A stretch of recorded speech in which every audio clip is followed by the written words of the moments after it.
অবিরাম বর্ষার ঘনঘটা কাটিয়ে প্রকৃতি জুড়ে এখন সভ্যতার ছোঁয়া। শিশির ভেজা সকাল আর মলিন সূর্যের পরন্ত বিকাল জানিয়ে দিচ্ছে শীত আসছে ধীরে ধীরে।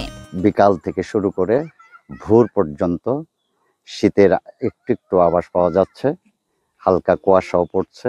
এবার মূলত শীতটা আগে ভাগে চলে আসতেছে।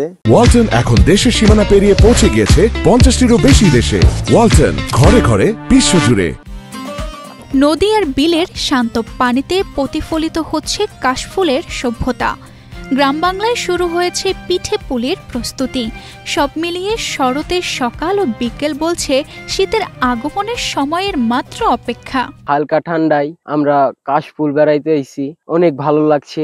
কিছুদিন পরে শরৎ বিদায় নেবে, ঠান্ডা আসবে। গ্রাম অঞ্চলে এখন একটু ঠান্ডার আভাস পাওয়া যাচ্ছে। সূর্যের তাপ কমেছে, দিন ছোট হচ্ছে, রাত লম্বা। সকালগুলো এখন যেন শান্ত, স্নিগ্ধ আর কোমল। নীল আকাশে সাদা মেঘের দৌড়, নয়নতারা আর শিউলির গন্ধে ভরে ওঠে কানন। সবুজে সবুজে ভরে গেছে চারদিক। অন্যদিকে দুব্বা ঘাসে ও নবীন ধানের পাতায় ঝরে পড়ছে শিশির বিন্দু।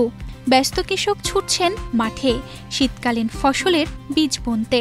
সকালবেলা এবং সন্ধ্যাবেলা এই শীতের প্রকোপটা দেখা যায়। ইদানিং আগে বেশ গরম ছিল, গরমের জন্য বোঝা যায় না শীত আসবে, কিন্তু এই বর্ষাটা হয়ে যাওয়ার পর বোঝা যাইতেছে শীতের দ্রুত আসা করতেছে। ইট পাথরের শহরে বসে আমরা হয়তো শীতের অনুভব পাচ্ছি না, কিন্তু গ্রাম অঞ্চলে ভোরবেলায় কুয়াশা দেখা যাচ্ছে, ঠান্ডা নেমে আসছে, প্রকৃতি রূপ বদলাচ্ছে ধীরে ধীরে।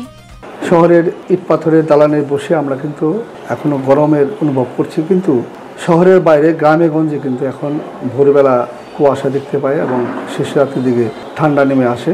এটা একটি প্রাকৃতিক একটি সৌন্দর্য লক্ষ্য করছি এবং আমরা বুঝতে পারছি যে শীত আসছে। প্রকৃতির এই রূপান্তরের মুহূর্তে শরতের স্নিগ্ধতা যেন এক নিঃশব্দ আহ্বান। শীত আসছে ধীরে ধীরে। শরতের সভ্যতায় প্রকৃতি সাজছে নতুন রূপে। শিশিরের ছোঁয়ায় ভিজে উঠছে সকাল, কাশফুলে সাদা হয়ে উঠছে নদী পার। প্রকৃতি জানাচ্ছে শীতের আগমনী বার্তা। তানজিদা রহমান, ইনায়া, বাংলাদেশ প্রতিদিন।